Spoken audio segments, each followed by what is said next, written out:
Bonjour et bienvenue dans cette nouvelle édition du QG Weekend. Au sommaire de l'actualité, en réponse à la demande du gouvernement de la République démocratique du Congo d'un retrait accéléré de la mission des Nations Unies, le Conseil de sécurité se dit en mesure de prendre une décision d'ici la fin de l'année sur l'avenir de la MONUSCO, de plus en plus contestée en RDC. La Banque arabe pour le développement économique en Afrique annonce avoir revu à la hausse son capital, une augmentation historique, vous le verrez. Clap de fin ce vendredi de la Cameroun Digital Week, un salon sur les enjeux du numérique, un secteur capital pour le développement de l'économie. On ouvre ce journal par la politique en République démocratique du Congo. 24 candidatures sont déclarées recevables. Décision de la commission électorale à 2 mois de l'élection présidentielle du 20 décembre. Toutes les candidatures présentées ont ainsi été validées. Il y a 16 candidats indépendants, 6 issus de partis politiques et 2 venant de regroupements politiques. Moïse Katumbi, le docteur Denis Mukwege et Martin Fayoulou figurent sur la liste des postulants à la magistrature suprême aux côtés du président sortant Félix Tshisekedi qui brigue un 2e mandat.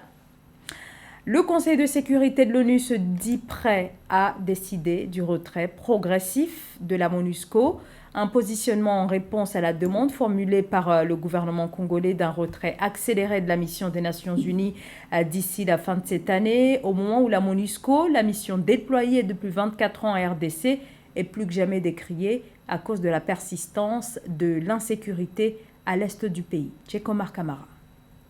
Le Conseil de sécurité des Nations Unies a annoncé le 18 octobre 2023 son intention de mettre en œuvre un retrait progressif, responsable et durable de la mission des Nations Unies en République démocratique du Congo, MONUSCO. Il s'agit d'une réponse à l'appel du gouvernement de la République démocratique du Congo, RDC, à un retrait plus rapide de la mission onusienne MONUSCO du pays à partir de fin 2023. Cette décision constitue une étape importante dans les efforts visant à consolider la paix et la stabilité dans cette région de l'Afrique centrale.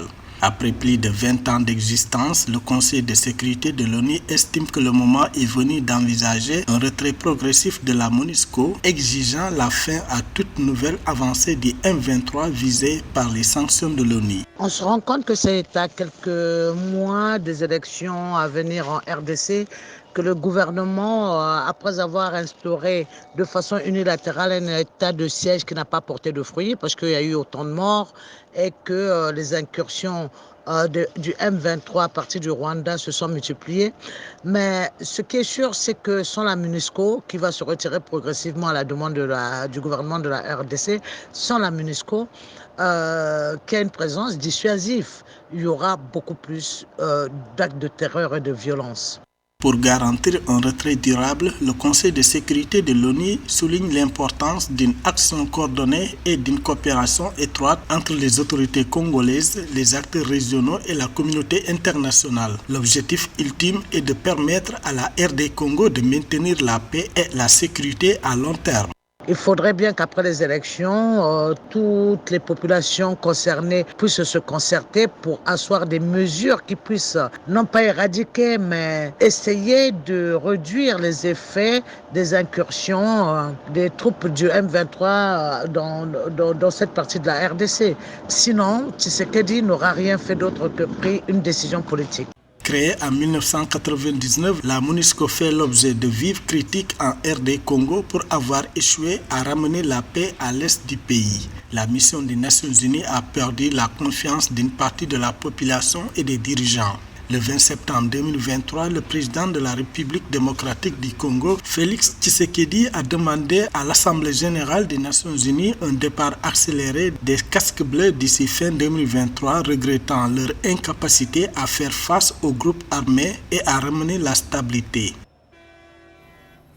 La Banque arabe pour le développement économique en Afrique annonce une augmentation de 376% de son capital, un capital qui passe de plus de 4 milliards à 20 milliards de dollars.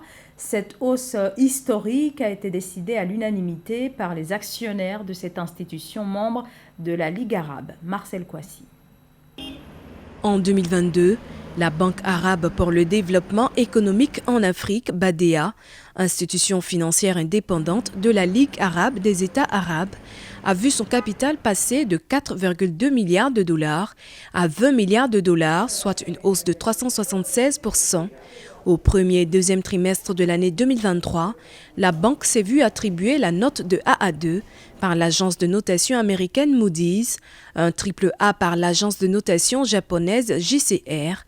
Selon le président de la BADEA, Sidi Ouldata, ces performances enregistrées par la banque sont les résultats de la confiance accordée par les marchés financiers et l'appui logistique et diplomatique des États membres de l'institution. L'appui très fort que les actionnaires de la banque lui apportent et qui s'est démontré à toutes les étapes du cheminement de la banque et qui s'est récemment matérialisé l'année dernière par exemple par une forte augmentation du capital, mais plus récemment par un appui logistique, diplomatique durant les événements qui ont secoué le pays du siège et la relocalisation de la banque aussi aujourd'hui en Arabie Saoudite, à Riyad, est une manifestation de l'appui que la banque reçoit de ses actionnaires. Faisant de l'intégration économique africaine une de ses priorités, la BADEA a récemment adopté une stratégie de développement BADEA 2030 qui a permis de financer un grand nombre de projets d'infrastructures sur le continent et la création de la Facilité africaine du commerce qui devrait accompagner la zone de libre-échange continentale africaine. L'intégration africaine constitue une priorité pour la BADEA et à ce titre, la banque a financé un nombre important de projets qui ont contribué à l'intégration africaine, qu'il s'agisse de routes reliant les pays enclavés aux pays côtiers ou des ponts qui sont construits sur des fleuves qui séparent des pays africains ou toute autre forme d'infrastructure. Mais plus récemment, dans le cadre de la stratégie BADEA 2030, il faudrait souligner la création de ce qu'on appelle la Facilité africaine du commerce, qui est censée accompagner la zone de libre-échange continentale africaine ZLECAf. Alors que seulement 20% des micro, petites et moyennes entreprises en Afrique ont accès au financement, les taxes régionales, la fiscalité exorbitante et le manque de compétences seraient des facteurs justifiant le faible taux d'accès au financement des PME africaines. La création d'une coalition mondiale pour l'appui aux petites et moyennes entreprises pourrait déboucher sur des solutions aux défis auxquels font face les PME en Afrique.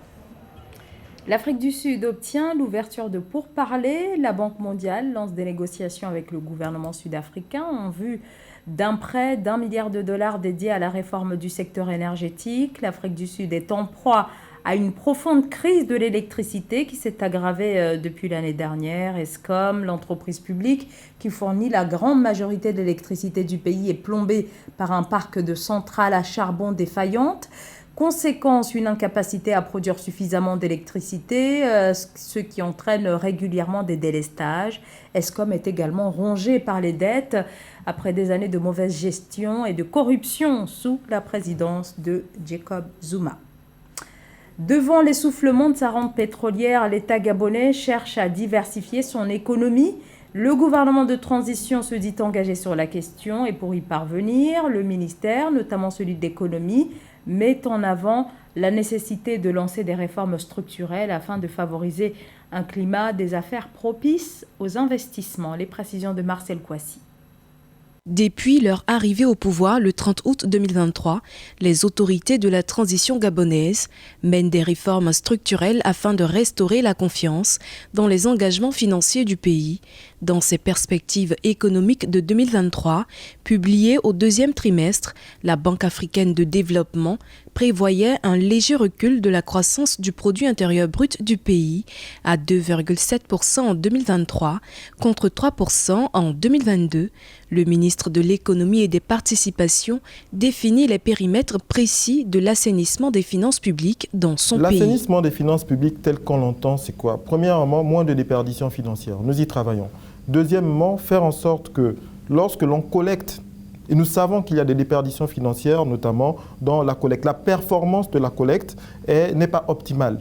Nous sommes en train de travailler pour améliorer la performance de la collecte dans les différentes régies financières, notamment dans les collecteurs, notamment les impôts, la douane, et pour le périmètre qui me concerne. Le Gabon dépend largement de l'exploitation du pétrole et du gaz, qui représentent 50% du produit intérieur brut. Selon Maïs Mouissi, une croissance plus robuste et inclusive permettrait de relancer durablement l'économie du pays d'Afrique centrale et d'accélérer son développement. Pour avoir un avenir qui soit profitable à tous les Gabonais, il faut aller vers une croissance qui ne reflète pas uniquement les prix du pétrole, mais qui soit une croissance beaucoup plus inclusive et qui montre qu'on a développé d'autres secteurs dans l'économie qui deviennent des relais de croissance. La croissance économique du Gabon devrait atteindre 2,7% en 2023 et 2,8% en 2024, selon les estimations de la Banque mondiale. D'ici 2027, le cadre légal et institutionnel devrait être renforcé et les institutions plus redevables, transparentes et efficaces, en vue d'assurer une gouvernance orthodoxe et inclusive et un développement durable et équitable en ligne avec les engagements nationaux et internationaux pris par le pays. Clap de fin ce vendredi de la Cameroun Digital Week, un salon sur les enjeux du numérique.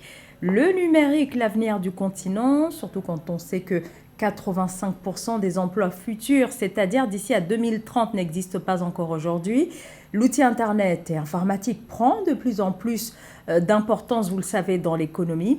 Au Cameroun, des acteurs du domaine insistent donc sur la nécessité d'enseigner les rudiments du numérique aux plus jeunes. Reportage, Joël Balour. L'ambition du Cameroun à travers la stratégie nationale de développement 2020-2030 est de faire du pays un leader technologique en Afrique. Dans ce cadre, les autorités camerounaises, la Commonwealth Telecommunication Organization et l'Agence de régulation des télécommunications ont organisé du 16 au 20 octobre 2023 le Digital Week Cameroun. Cet événement a connu la participation de plusieurs startups, notamment le Cameroun Youth School Tech Incubator, qui forme les enfants dans les domaines du codage, de la robotique et des principes fondamentaux de l'intelligence artificielle. Nous développons des applications web, mobiles et des plateformes de e-learning. Et en plus de cela, nous offrons des formations à différentes cibles. Tout d'abord, des formations à l'attention des enfants que nous préparons au métier du futur, notamment la robotique, l'impression 3D, la créativité numérique, la réalité virtuelle, la réalité augmentée et le codage informatique. Formés au métier de l'avenir, les jeunes peuvent aussi développer des compétences dans l'écriture des nouvelles, des contes, des romans. Selon Ariel Sapé, responsable marketing chez Adinkra, une application spécialisée dans l'édition numérique du livre africain pour enfants, cette méthode d'apprentissage est une main tendue au gouvernement pour permettre aux jeunes de se réapproprier leur culture. Les contes audio permettent de développer l'éveil parce que ça demande beaucoup d'attention des enfants. Il faudrait qu'une fois que l'enfant est lu, qu'il se demande mais quelles sont les danses traditionnelles, quelles sont les langues traditionnelles, bref, qu'il se le réapproprie dans sa propre culture. Le Digital Week Cameroun aura donc été pour les innovateurs numériques une plateforme d'échange, d'apprentissage, de partage d'expériences. À titre de rappel, l'un des objectifs fondamentaux de la SND 30 est de concrétiser la vision 2035 du Cameroun qui est d'éradiquer la pauvreté en la ramenant à un taux inférieur à 10%. Retour sur le rallye du Maroc. L'événement sportif s'est tenu du 12 au 18 octobre dernier et a vu la participation de pilotes venus des 4 coins du monde. Sur place, à travers le sud du Maroc, plus de 2000 km à parcourir, ce qui en fait l'une des courses les plus difficiles au monde. Et au terme de celle-ci, les vainqueurs de chaque discipline ont été naturellement mis à l'honneur. José Douglas nous en dit plus. Le rallye du Maroc a pris fin le 18 octobre à Merzouga avec la traditionnelle remise des médailles. Chez les autos, le Saoudien Yazid Al-Rachi inscrit son nom pour la première fois au palmarès du rallye. En T3, le Polonais Marek Gogzai s'impose pour son baptême dans la catégorie. En T4, le Portugais Joao Ferreira, venu du T3, a fait de même. Chez les Open, c'est le Belge Jérôme Cambier qui s'impose devant le Portugais Thomas Mikus sur Bro-Racine. Et chez les camions, c'est le Hollandais Michiel Bex qui a dominé les débats. Je suis très heureux de gagner ici au Rallye du Maroc. Cette saison a commencé avec un mauvais résultat sur le Dakar. Mais nous avons continué à aller de l'avant et à pousser au bon moment. ce qui nous a permis de nous battre jusqu'à cette course. Quand quelqu'un commet une erreur, nous sommes toujours là et nous remportons la victoire. Chez les motos, l'Australien Toby Price remporte le rallye du Maroc pour la 3e fois de sa carrière, 2e de la course. L'Argentin Luciano Benavides devient champion du monde, FIM 2023.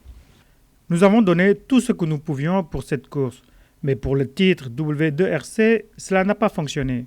C'est difficile à avaler. Beaucoup de choses ne se sont pas passées comme nous le souhaitons, mais c'est ainsi. Luciano a fait un excellent travail d'ouverture aujourd'hui. A noter que le pilote qatari Nasser Al-Attiyad garde son titre de champion du monde. Je suis très heureux de remporter le championnat du monde.